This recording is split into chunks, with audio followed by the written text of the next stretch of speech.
Thanks for wasting our time today. I understand this is a marriage proposal, but we don't approve.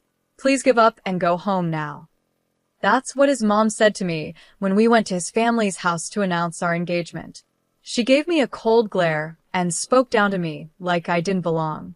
I knew from the start that his parents didn't like me, but I couldn't turn back. I took a deep breath, braced myself, and introduced myself anyway. My name is Cheryl. I'm 29 years old, and I work in the general affairs department of a manufacturing company. I've been dating my boyfriend, James, since last year. He's 4 years older than me, and we work in the same department. James has a gentle look, and his kindness shows whenever he smiles. That's what made me fall in love with him. We both live on our own, so we often spend time at each other's places and enjoy weekends together. We've built a happy relationship. My parents live nearby, so I take James to their house often. They really like him, and whenever he visits, they go all out with meals. James and my dad get along great, and I thought everything would go smoothly when we got married. But James had always hesitated to introduce me to his parents. When I asked him why, he looked uncomfortable. Could you wait a little longer? My parents aren't like yours. I wish I had grown up with parents like yours, he said with a sad expression. I wondered if he had issues with his family, but I decided to give him time. I wasn't in a hurry to get married, so I figured it would be better for him to open up when he was ready. But things don't always go as planned. One holiday, James and I were on our way to our favorite restaurant when something unexpected happened. As the staff showed us to our table, James suddenly seemed nervous and fidgety. What's wrong? I asked, noticing how tense he was. He looked away, unsure how to explain, clearly struggling to find the words. I felt nervous at that moment, wondering if I had done something wrong. Just then, a woman in her 53s came over to our table and spoke to James cheerfully. Oh, James, I haven't heard from you in a while. I was wondering what you were up to, she said. She then turned to look at me, her eyes narrowing as if she was judging me. She had downturned eyes that made it seem like she was glaring. Her hair was neatly tied back, which made her sharp eyes stand out even more. As I gave her a confused look, she let out a little laugh, but it wasn't friendly. Are you really spending time with someone like her, James? You're such a good kid. If you don't like it, you need to tell her. Otherwise, girls like her won't get the message, she said. James's face tightened in anger. He glared at the woman and firmly said, I won't allow you to insult her. But the woman gave me a cold look and said, It's a shame my son has been tricked by a girl like you. Leave him alone right now. After that, she went to the cashier, paid her bill, and left the diner. What just happened? I asked, still in shock. James replied in a low voice. That was my mother. A few years ago, because of her, I had to end a relationship with someone I was thinking of marrying.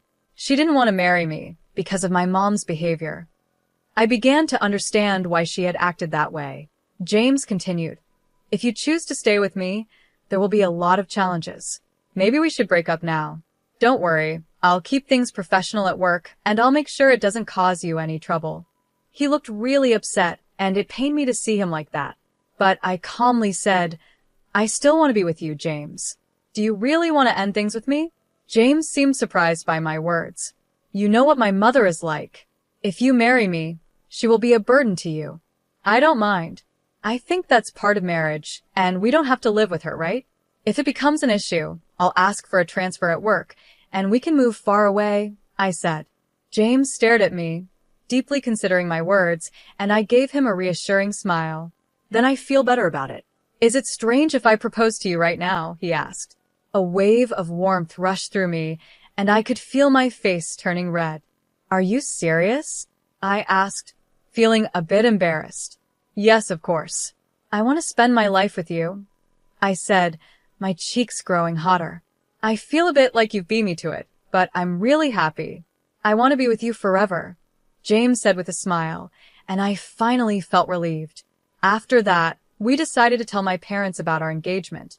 They were thrilled and asked how we decided to get married. I knew we'd have to mention James's mom at some point, but we tried to avoid the topic by pretending to be shy. However, my mother wouldn't let it go. So, Have you already met James's parents? Or is that still in the works? She asked. James and I were caught off guard. No, I don't plan to tell my parents about the wedding, James said, causing my mom to gasp in surprise. Why not? She asked, shocked. Because I know they won't approve of our marriage, James explained. At that point, my father gave us a serious look. That's not acceptable. Marriage is the joining of two families. Your mother would be heartbroken if she found out you got married without her knowing. You both should at least meet with them once. If they still refuse, come talk to us and we'll support you. My dad's words were strong and comforting, but James still looked worried. I'm fine, I said with a smile, hoping to put him at ease. I thought that if we couldn't get past this challenge, we wouldn't be able to find real happiness together. Later, James told his parents that I would be coming to introduce myself. They didn't seem excited, but he was able to set up the meeting anyway. James's father was a CEO, and they lived in a big house with a large yard. When I stepped in, a big dog started barking. James smiled and petted the dog's chin, calming him down, and then the dog let me pet him too. While we were playing with the dog, the front door opened and his parents came out. His mother had a sharp look that made her seem intimidating, and his father looked just as stern as he stared down at me. Don't touch our dog. You're disgusting, were the first words his father said to me. Without even a hello. He started scolding me right away, and I felt really uncomfortable. How dare you talk to her like that? If you keep acting like this, I won't hesitate to cut ties with you, James said firmly. His parents gave me angry looks but didn't say anything else unpleasant after that. They invited us into the house. As we walked in, I found it a little strange.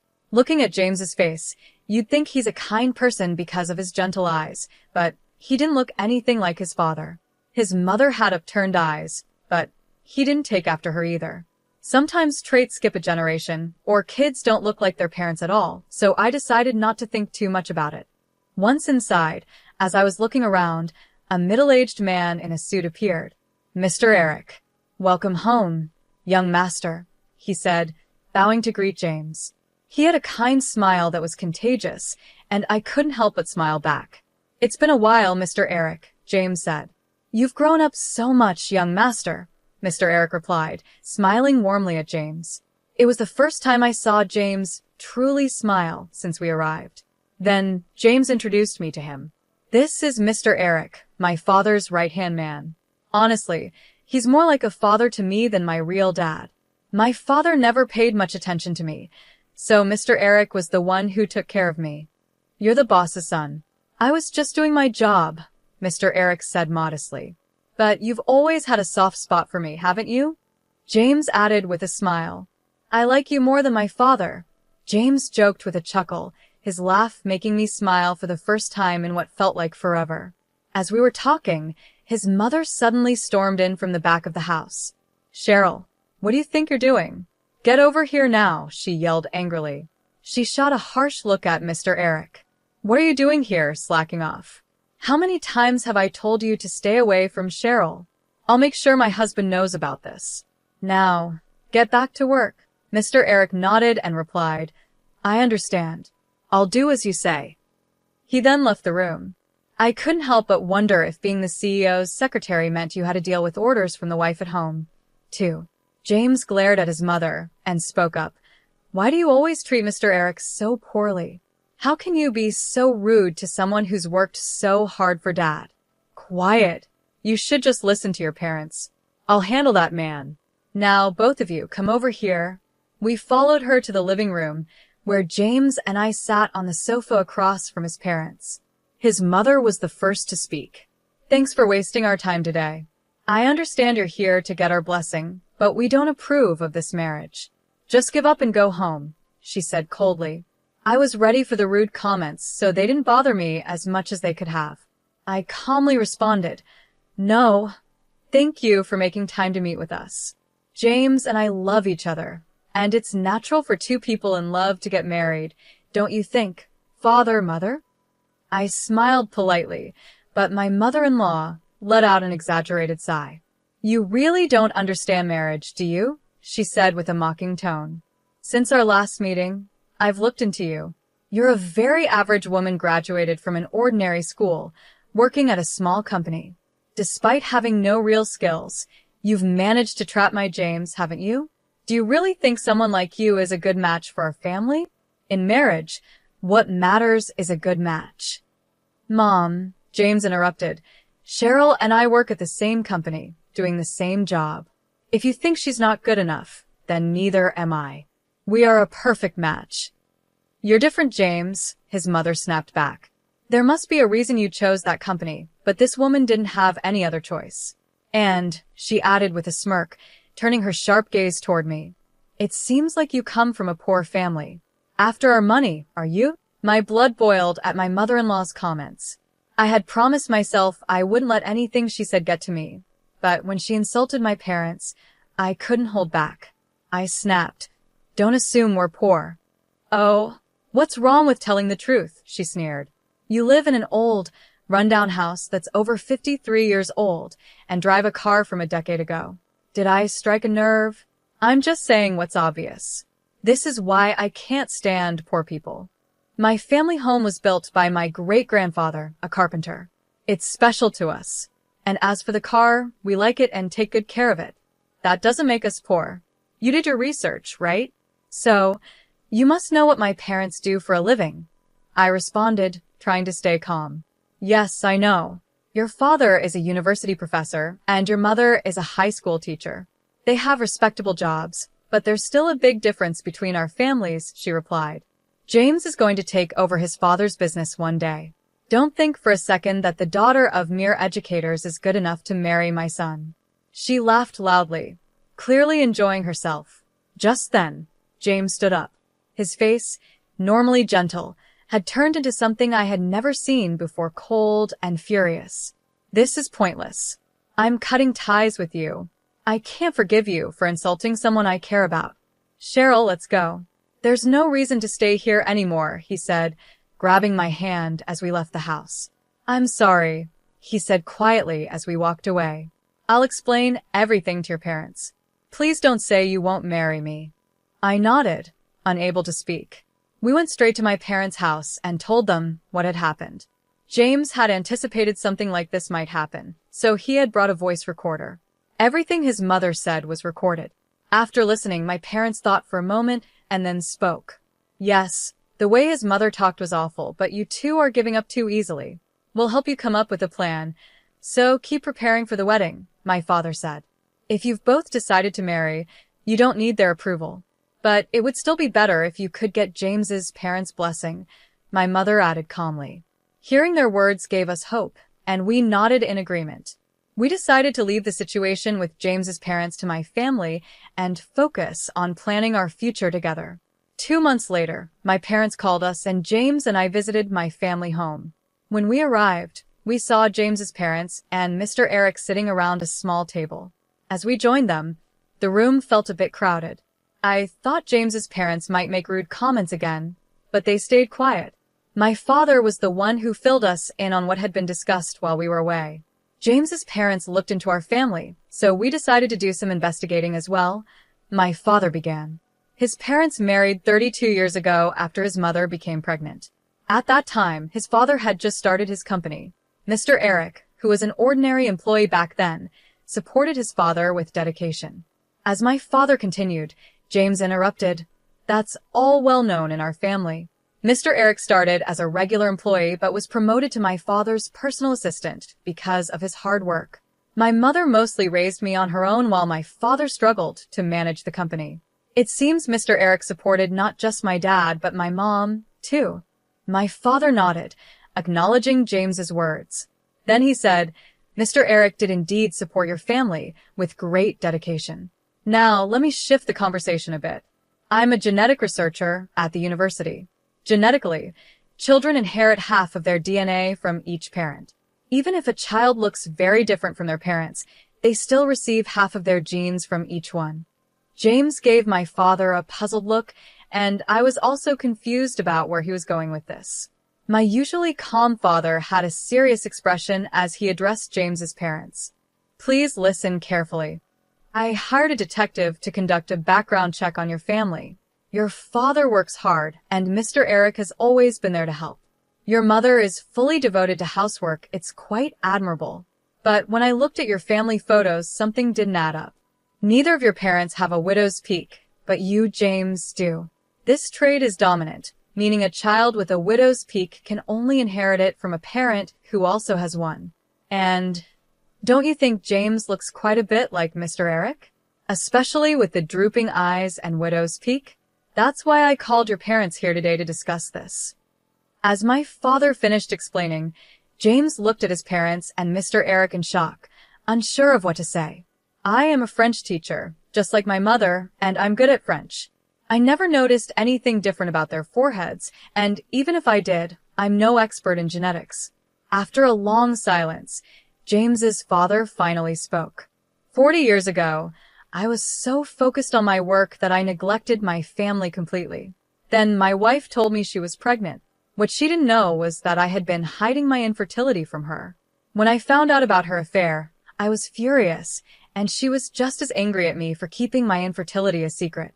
After a huge argument, I told her that if I raised her child as my own, I would forgive her. In return, she promised to forgive me for hiding the truth.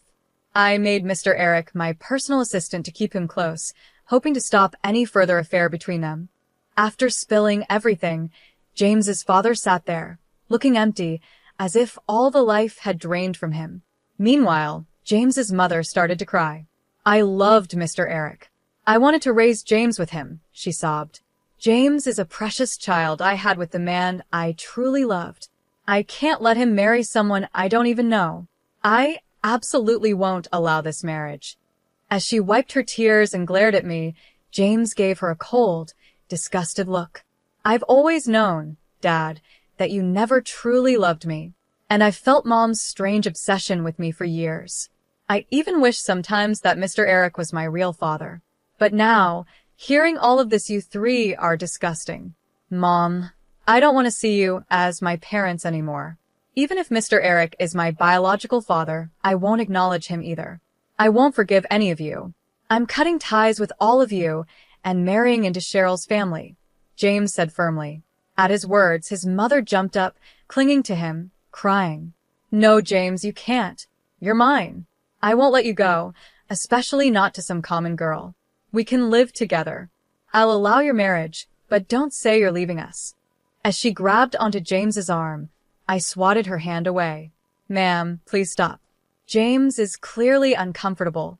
Do you even realize how much pain you've caused him? Probably not, because all you care about is yourself. If you had just betrayed your husband to be with Mr. Eric, that's one thing, but you've continued to deceive James and hurt him for years. I didn't want to say anything at first, because it's a matter between you three, but I can't just sit here and let you ruin James's happiness. Why don't you put his happiness first?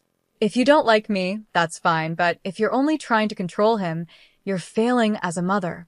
From now on, I'll make James happy, so please don't stand in our way.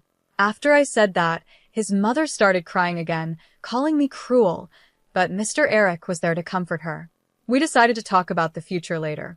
A few days later, James's parents officially apologized to us and my parents. They finally accepted our marriage, and James and I turned in our marriage certificate. James moved into my house, and we started our life together. In the end, James's father couldn't forgive his wife's affair. Even though it was too late to ask for compensation, they divorced and split their assets. Mr. Eric also resigned and moved far away with James's mother. Her luxurious life came to an end, and she was forced to live the kind of life she always looked down on. She sometimes sends letters asking James for money, but he ignores them. He has cut all ties with his father since they aren't biologically related, and he has no intention of becoming Mr. Eric's adopted son. Legally, he's still his father's son, but they seem to have accepted that. After Mr. Eric resigned and James's mother was no longer around to support him, the performance of James's father's company dropped. He stepped down, and no one knows where he went after that. A year after marrying James, I noticed that his parent house was up for sale. We had a small wedding ceremony, given the complicated family issues, and only invited close family and relatives. Even so, it was a special day, and I was happy with how it turned out. Now, We have been blessed with a beautiful daughter, and I've quit my job to focus on raising her. My parents visit occasionally to help take care of her, which is a big help. James and I are committed to supporting each other and raising our daughter with love.